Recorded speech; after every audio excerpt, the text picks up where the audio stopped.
Hello guys. तो मैं हूं अनुज और आप देख रहे हैं the patriotic warriors YouTube channel. यहाँ पे डिफेंस से रिलेटेड सारे एग्ज़ाम की तैयारियां करवाई जाती हैं। अभी फ़िलहाल एसएससी जीडी और एएफओस की प्रॉपर तैयारी कराई जा रही है। ठीक है, तो अभी इंग्लिश का क्लास चल रहा है जिसमें हम वन वर्ड पे हैं। ठीक है, वन वर्ड सब्स्टिट्यूशन। इसके बाद हम इंग्लिश के चैप्टर मैं शुरू करने वाला हूँ जल्दी ही। ठीक है, जैसे नाउन प्रोनाउन ये सब के। ठीक है, तो उसमें आप बने रहें। और अगर आपको कोई भी क्वेरी जाननी है तो प्लीज़ कमेंट सेक्शन में अपना कमेंट करें, हम ज़रूर आंसर देंगे उसका।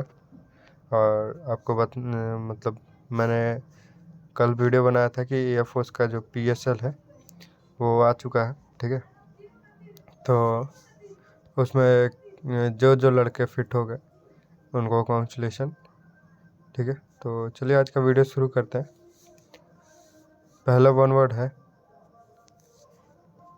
Common place remarks. मतलब कि जो कॉमन प्लेस पर रिमार्क होता है उसे क्या कहते हैं। ठीक है, तो उसे कहते हैं प्लेटिट्यूड्स। ठीक है, उसके बाद है staff borne as symbol of personal sovereignty. ठीक है, मतलब कि कोई स्टाफ बॉर्न जिसे सिंबल की तरह पर्सनल सोवर्निटी को दिखाया जाए उसे कहते हैं स्कैप्चर।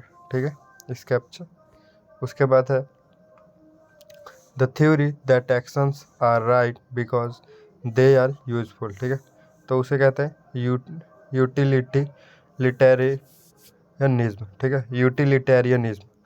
जैसे कि मतलब कोई ऐसी थ्योरी जो एक्शन और जिसका एक्शन सही हो। ठीक है, क्योंकि वो मतलब जो यूजफुल है। ठीक है, तो उसके बाद है ड्रामेटिक परफॉर्मेंस। एक minute, dramatic performance with dumb show. मतलब कि कोई ऐसा चार्ली चैपलिन का आपने शो देखा होगा। ठीक है, तो वैसा ही शो, जैसे मूक फिल्म होती है ना, जो जैसे बिना आवाज़ की जो फिल्में होती है उसे ही कहा जाता है। ठीक है, तो उसे कहते हैं पैंटोमाइम। ठीक है, उसके बाद है करेक्ट स्पेलिंग। करेक्ट स्पेलिंग के स्टडी को कहा जाता है ऑर्थोग्राफी। उसके बाद है the art of beautiful hand writing, तो इसे कहते हैं कैलीग्राफी। ये बहुत बार पूछा जा चुका है कैलीग्राफी। ठीक है, तो इसे आप ज़रूर से ध्यान रखें। उसके बाद है a student who is absent from class without permission, तो इसे ट्रॉन्ट कहते हैं। ठीक है, जैसे मान के चलिए कोई बहुत सारे बच्चे होते हैं, मैंने भी ऐसा किया है कि विदाउट परमिशन स्कूल से बंक कर जाना। ठीक है, तो उसे कहते हैं ट्रॉन्ट। उसके बाद है स्टडी ऑफ लैंग्वेज। भाषाओं के अध्ययन को फिलोलॉजी कहते हैं। फील मतलब होता है लैंग्वेज। ठीक है, तो आप इससे रिलेट कर सकते हैं फिलोलॉजी। उसके बाद है the science of origin and history of words. मतलब कि जो शब्दों के का ऑरिजिन या फिर उसकी इतिहास को क्या कहते हैं, तो उसे कहते हैं इटीमोलॉजी। ठीक है, इटीमोलॉजी को मतलब ईटी जो हो गया इटीमो, वो रिलेट हो गया वर्ड से। ठीक है, और लॉजी हो गया साइंस से। ठीक है, उसके बाद है the study of ancient writing. मतलब कि प्राचीन लिखावट की विज्ञान को क्या कहते हैं, तो पैलियोलॉजी। ठीक है, एक मिनट मैं मिटा देता हूँ इसे, एक मिनट।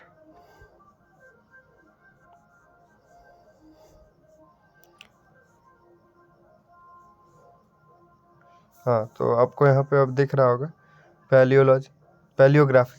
ठीक है, उसके बाद है the science of study of races. मतलब कि प्रजातियों के विज्ञान को क्या कहते हैं, इथनोलॉजी। ठीक है, अगला देखते हैं 130 number, the study of the causes of disease. मतलब कि बीमारियों के जो कारण होते हैं उनके अध्ययन को इटियोलॉजी। ठीक है, बीमारियों के कारण के अध्ययन को, जैसे मान के चलिए कि कोविड-19 जो हो, जैसे रेबीज होता है। ठीक है, तो रेबीज जो होता है वो कुत्ते के काटने से होता है। तो रेबीज का कारण क्या हुआ, कुत्ते का काटना। तो ये जो कुत्ते का काटना है इसके अध्ययन को हम लोग कहते हैं इटियोलॉजी। ठीक है, उसके बाद है अगला the study of meaning of words. मतलब कि शब्दों के मतलब का स्टडी एंड सेंटेंस। मतलब कि शब्दों या फिर वाक्यों, ठीक है, इनके मतलब का जो विज्ञान होता है। जैसे मान के चलिए हमने बोला स्टडी। ठीक है, स्टडी का मतलब हुआ विज्ञान या फिर अध्ययन। ठीक है, तो जो अध्ययन वर्ड आया, ठीक है, उसके जो सब्जेक्ट होते हैं उसे कहते हैं सिमेंटिक। ठीक है, शायद आपको समझ में आ गया होगा मैं क्या कहना चाहता हूँ। उसके बाद अगला हम लोग देख लेते हैं। अगला है the scientific study of languages, मतलब कि जो लैंग्वेज की साइंटिफिक स्टडी होती है उसे क्या कहते हैं, उसे कहते हैं लिंग्विस्टिक। साइंटिफिक स्टडी मतलब कि किसी प्रॉपर आप लैंग्वेज पे, जैसे मान चलिए हिंदी में ही आप रिसर्च कर रहे हैं, तब उसे कहेंगे लिंग्विस्टिक। ठीक है, उसके बाद देख लेते हैं अ लिस्ट ऑफ बुक्स, मतलब कि बुक के एक लिस्ट को क्या कहते हैं, कैटलॉग। ठीक है, something without the name of the author, मतलब कि ऑथर के बिना नेम की जो चीज़ हो उसे कहते हैं एनोनिमस। ये मैंने आपको पढ़ा चुका है, गुमनाम होता है इसका मतलब। इनकैपेबल ऑफ बीइंग करेक्टेड, मतलब कि जिसे सुधारा ना जा सके कभी भी, उसे कहते हैं इनकॉरिजिबल। उसके बाद है बीइंग इन कंप्लीट एग्रीमेंट, मतलब कि जिसमें सभी लोग सहमत हो। ठीक है, सभी लोग एग्री हो, तो उसे कहते हैं यूनैनिमस। अगला है 137 number, things and ideas. Things and ideas of containing elements of the same nature, मतलब कि कोई ऐसी विचार या फिर कोई ऐसा सामान जिसमें सारे सामान हो, वो सभी एक ही चीज़ से बने हो या फिर एक ही जैसे हो, उसे कहते हैं होमोजेनियस। ठीक है, जैसे कि आपने पीरियोडिक टेबल देखा होगा, पीरियोडिक टेबल में हाइड्रोजन जो है वो भले ही एक नंबर, मतलब रो नंबर 1 में आता, सॉरी कॉलम नंबर 1 में आता है, लेकिन वो जो उसका जो नेचर है वो फ्लोरीन क्लोरीन जैसा है। ठीक है, तो वो उनके क्या नाम है, उनके ग्रुप का कहलाता है। इसीलिए फ्लोरीन और हाइड्रोजन दोनों होमोजेनस कहलाते हैं। ठीक है, ऐसे आप रिलेट कर सकते हैं। उसके बाद हुआ, एक minute, things and ideas containing elements of opposite nature, मतलब कि जिसमें अपोजिट नेचर हो जाए तो उसे कहेंगे हेट्रोजेनियस। होमोजेनियस, होम आप ऐसे रिलेट कर सकते हैं कि होम मतलब घर, घर में तो कोई एक ही नेचर के ना लोग रहेंगे, तो ऐसे कर सकते हैं कि एक ही नेचर जिसमें हो उसे कहेंगे होमोजेनियस, और जिसमें अपोजिट नेचर हो उसे कहेंगे हेट्रोजेनियस। उसके बाद अगला है the state of being married, मतलब कि विवाहित होने की स्थिति को क्या कहते हैं, matrimony. A person who hates the institution of marriage, मतलब कि मैरिज के इंस्टीट्यूशन को हेट करना, तो उसे कहते हैं मिसोगैमिस्ट। गैम मतलब होता है मैरिज। ठीक है, और मिस मतलब मैंने आपको बताया था कि हेट होता है। अगला है the practice of marrying one person at a time, किसी एक आदमी से एक बार में शादी करने की जो स्थिति है उसे कहते हैं मोनोगैमी। मोनो मतलब होता है एक, ठीक है, मोनो मतलब होता है एक, और गैमी मतलब होता है मैरिज। ठीक है, अगला है the condition of being married to more than one person, एक से ज़्यादा आदमी से शादी करने की स्थिति को कहते हैं पॉलीगैमी। पॉली मतलब होता है बहुत, ठीक है, और गैमी मतलब होता है शादी। हैविंग टू वाइफ्स और हस्बैंड एट अ टाइम, एक ही समय में दो बीवियाँ या फिर दो हस्बैंड रखने की स्थिति को बाईगैमी कहते हैं।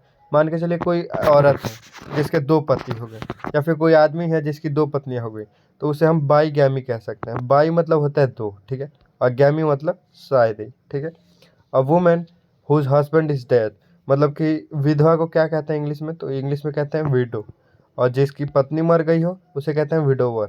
अ man whose wife is dead, तो विडोवर। ठीक है, उसके बाद है a lover of women kind, मतलब जो स्त्री प्रेमी हो उसे कहते हैं फिलोगाइनिस्ट। फिलो मतलब लव, मैंने बता चुका है, और गाइन मतलब होता है वुमेन। एलिप्स ऑफ सन, तो इसे कहते हैं सोलर। ठीक है, और एलिप्स ऑफ मून को कहते हैं लोनार। ये आपको याद रखना चाहिए, बहुत ही इंपॉर्टेंट है ये।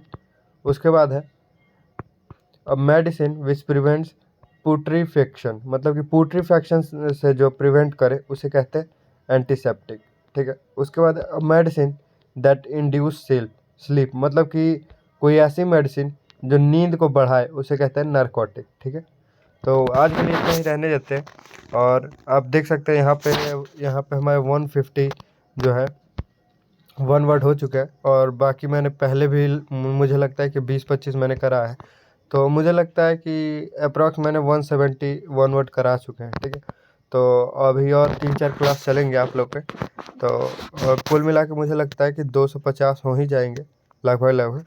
तो देखिए क्या होता है, और इसके बाद हम लोग शुरू किया जाएगा ईडियम फ्रेज का क्लास या फिर इंग्लिश के चैप्टर का क्लास। तो कमेंट में बताएं कि कौन सा चैप्टर पढ़ना है आपको। ठीक है, या फिर ईडीएम फ्रेज का क्लास शुरू किया जाए, आप कमेंट में ज़रूर बताएं। ठीक है, thank you guys. Please channel को सब्सक्राइब करें, वीडियो को लाइक और शेयर करते रहें और एंड तक ज़रूर देखें वीडियो को। ठीक है, थैंक यू।